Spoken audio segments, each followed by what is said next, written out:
Hello. Hello. Hello and welcome to another edition of Leaders Being Heard, dedicated to business analysis.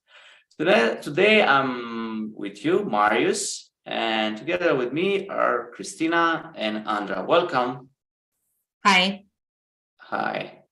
So today we are discussing a new topic, which is it the business analyst a leader? Is it a team leader? Is it a formal leader, an informal leader in the team? So let's explore a bit, what does it mean for a business analyst to be a leader within a team? First and foremost, let's see, is it when you are a business analyst, are you already the team leader of the team? Or could you be the team leader of the team? What do you think, Christina? Hello, everyone. Yes, I think the short answer is yes and no. Depends. It depends, yeah. I think it very much varies upon the structure of the team. Whether if we speak about a Scrum team, we have a development team, yeah, which is a cross-functional. We have multiple roles in the team. And if we have a Scrum Master, which is who only does Scrum Master, that's it. He doesn't do any development or any other task in the team. Then I think it is more natural for that person to be, for the Scrum Master to be appointed as the leader of the team leader. But when, for example, we don't have a dedicated Scrum Master person, and then somebody from the team takes over this role, then the discussion is open. Like it can be the BA who takes over this leading position, or it might be a dev, or it might be a QA who does it because they are experienced and they have this drive to cover for the role. And of course, when the BA is assigned, let's say, is acknowledged by the team that he's the team leader, it's a natural yes. But it's interesting to see what is the leadership part in a business analyst role when you're not assigned as as a formal in a formal position. And here I think the space opens. It's open. So let's put it like this. So when the team is multifunctional, so we don't have like a dedicated team of business analysts, but we have a cross-functional team, like with all functions in it, like development, testing, analysis, business analysts, and so on, right? You have like the whole spectrum. Then in some cases, the Scrum Master could be a dedicated position, someone in the company, and that is a leadership. That is the leader of the team. And what is to be more precisely, as a leader, because this is something that comes to my mind. What is that you are doing? What is expected of you to be if you are the leader of a team? Yeah, that's interesting. So what do you expect? And you were saying that it is expected that the Scrum Master is the leader, and I challenge that. Yeah. It's a facilitator. I wanted to jump in. Yeah. It depends on the teams, but not even if it's outside, as I see it, it's not the leader of the team. There is, I can speak from the development point of view. I was just reading some articles, Scrum, and it's it's not. Go ahead. Yeah, I was thinking I'm not a Scrum pundit, so I'm a Scrum what?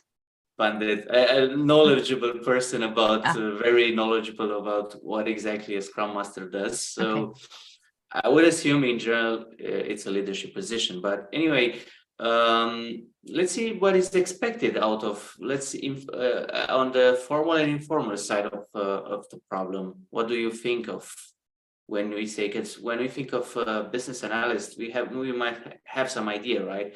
because when we look at he's the leader of the team or not, it's the same for the software developer, right? Or a software engineer or a quality assurance engineer that is leading that team in a way. Or yeah. So what are the attributes? Let's put it like this.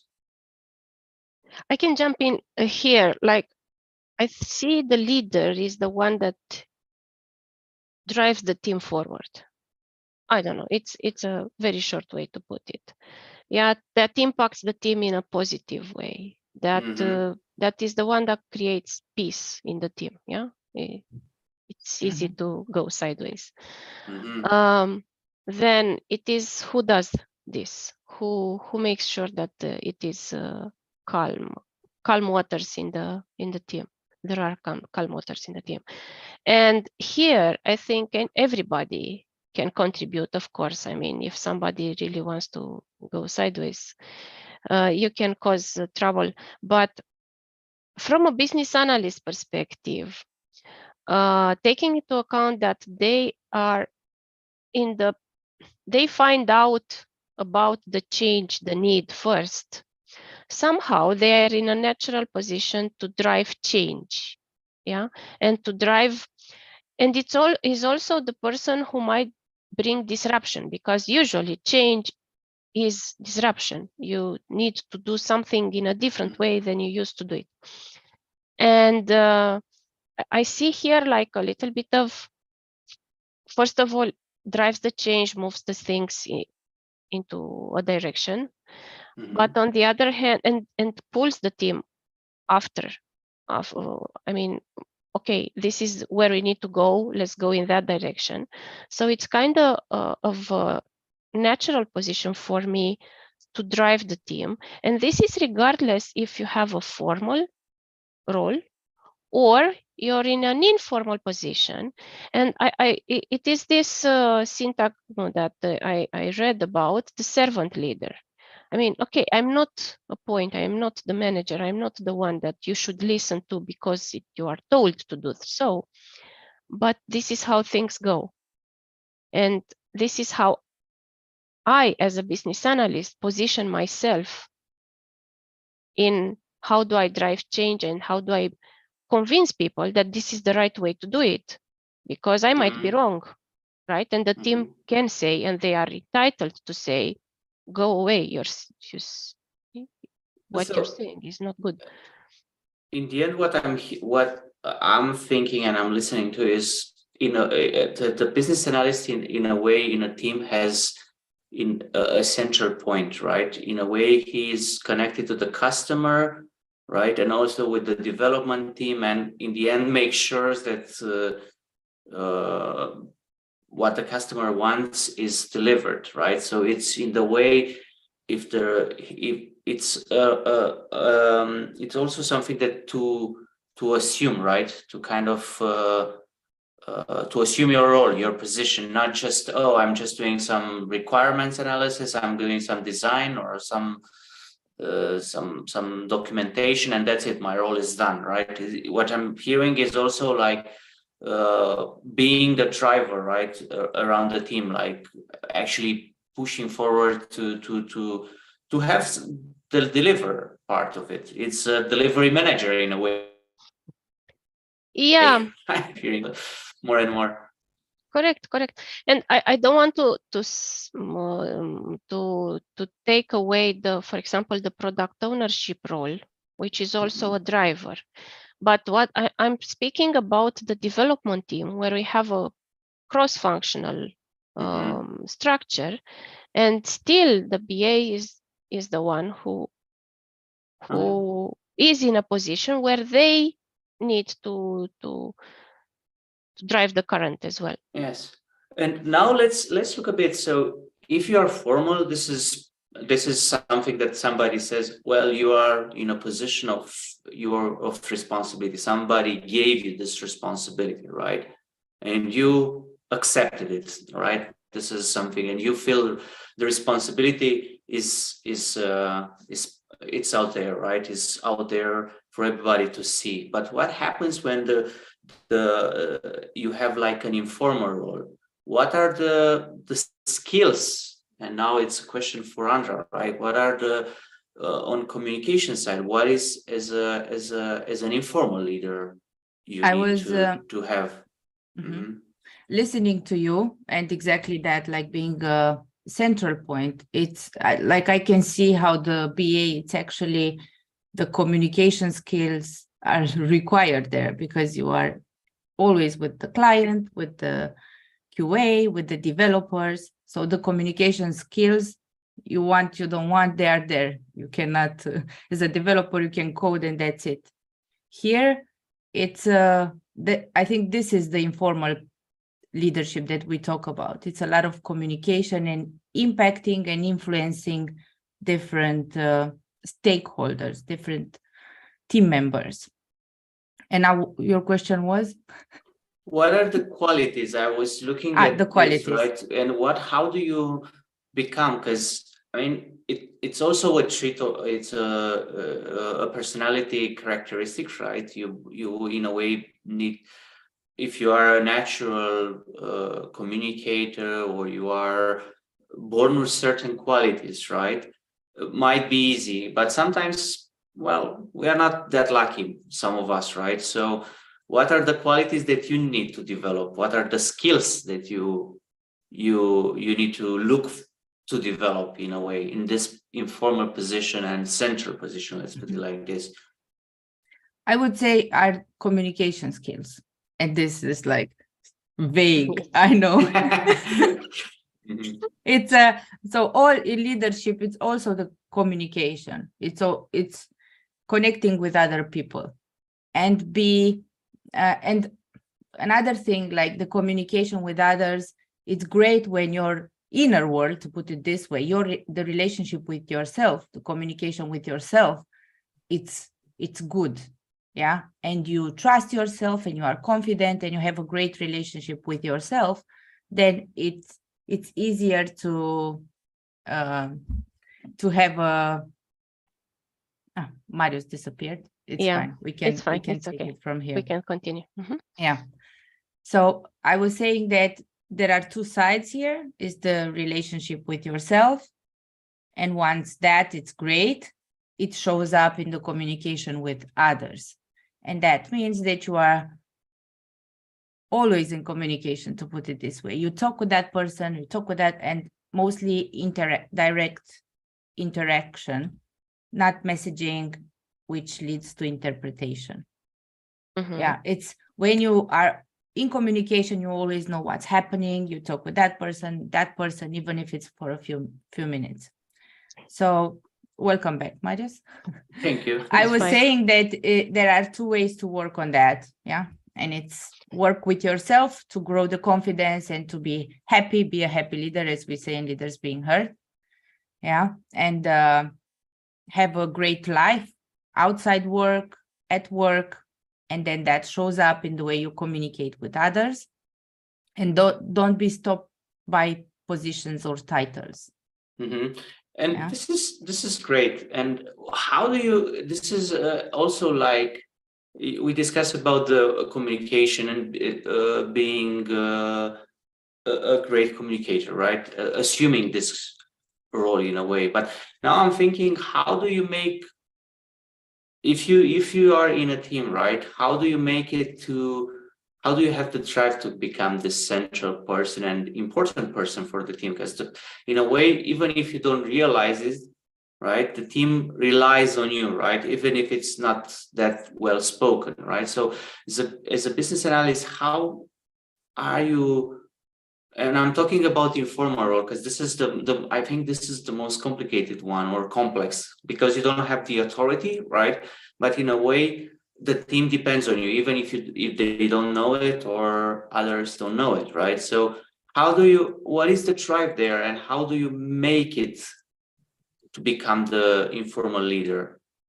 How others well, it's doing? Not about like becoming. In a way, when you are a BA, you are already a informal leader. When you say that, makes me think that people reach out to you. Well, which they do, because you are a BA. And I think it's more of, maybe your question is, how do you develop those skills? How do you get to master those skills. I can fill in here a bit. It is, as Andra was saying, if you are clear with what you need to do as a person, and you're clear with what it is expected from you, and you accept this, and you're okay with this, and you don't do it just because you're there, but you want to do it, it makes sense for you, it brings value for you, I think these things settle by themselves. So it is first for the person to see, yes, I'm the driver and I accept it and I want it because, I don't know, this is how it makes me feel complete, or I don't know. But whenever what I felt as a BA, if the person is proud of what they do, then they do a good job. And it doesn't mean they need to show off or to get over the line, But when they feel they bring value, you can see this because they do bring value. When they expect, like for a BA, there are cases when the BA says, what is next? What do you want me to do? What is the next topic? It's clear. Yes, I need to find out what are the priorities, what are the next requirements to work on. But it's really, how do you build on that? Do you come with recommendations? If you see that there is, I don't know, people are very busy, they cannot deal with that. How do you contribute to what's happening in that area? And then how do you build it for yourself and for the team? And when things here, you reach an equilibrium, and definitely the BA has a very strong contribution to that, and it comes from you within first. I mean, you want to build it. And also, you're responsible to communicate to those in a non-informal position everything that you know. So it's also a responsibility as a BA to say, okay, I think this does not work. Maybe you don't take the decision, but you communicate your concerns, what you see as a BA. And this, it's part of what you said, is like, put your ego aside. Like when you're okay with your job and you don't, if somebody comes and says no to you once, don't be stopped and go again and say it to the same person, even if it's a no. Go with other things. That is what I mean when you put your ego aside. It's actually, you're not stopped by a no. It doesn't mean anything. Yeah. And what is, when you are a formal, now that we covered the informal, right? What is the formal when you are a formal leader? What is it something special there? Or is it because suddenly the team, right? When you are informal, in a way you are a servant, right? Without a title, right? This is what is in a way, right? And the team, you naturally build this central point, and people relying on you and being there, being in communication, helping them, assisting them, and so on, right? It's natural. But when you are put as a formal leader, does it change something in the perception of the team, or is it something to be aware of as a formal leader? I think here, yeah, let me jump in. I think here it's, if you're when it's a formal position, definitely also the responsibility is higher, and you cannot, I mean, it's something like it's a little bit higher pressure, yeah, because it's formal and because there is nobody else where you can go to. Of course, if we delete the title, it's more or less the same. I mean, you still need to have the drive, you still need to have to be there to want it, but when it is with coming with a title, I think also the people might look at you in a different way, at least at the beginning. After the relationship are built, then I think the titles kind of fade, and the relationships that are built between people that remain and that drive the work, people kind of forget about the role.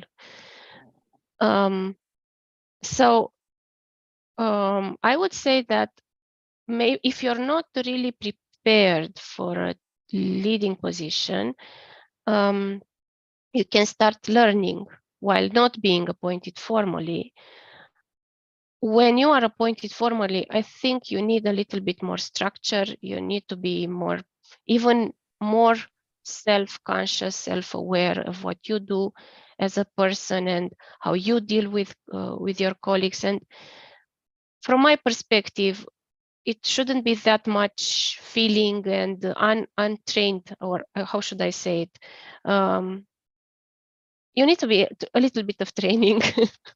All right. You need to be more than what you come from home, you know? I mean, yeah, we are naturally born with some skills, but when you're appointed formally, I would push for some training. That is an interesting topic, actually, to how do you come from BA, from business analyst manager? So why not? What is the road there? What do you think, Andra? Yeah.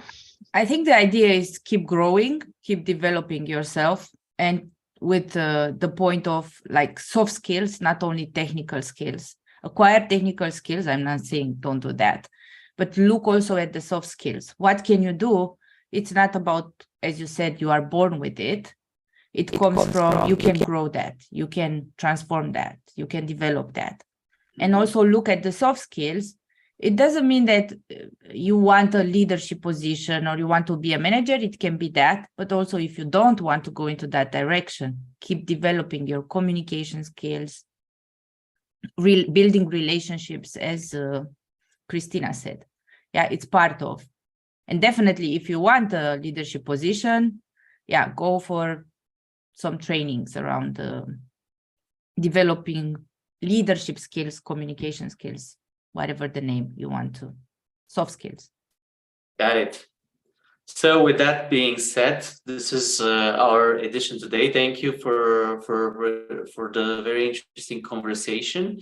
So to summarize a bit, today we discussed about the BA and being a leader within the team. And we look at how BA is a formal leader, informal leader, what are the required skills, and how is perceived by the team, what a BA should do within this position, right? Central position that in general they have in projects. So thank you, ladies. And for you at home, tell us how is for you? How are your team organized? How is the BA role? Is it like a central point? Is it a marginal point? Is it a leader? Or whatever it is for you. So yeah, thank you for watching us, and don't forget to subscribe and to like our video so that you can show up, that we can show up for you next time in your in your YouTube stream videos, right? So thank you, ladies, again. Thank you. Thank you.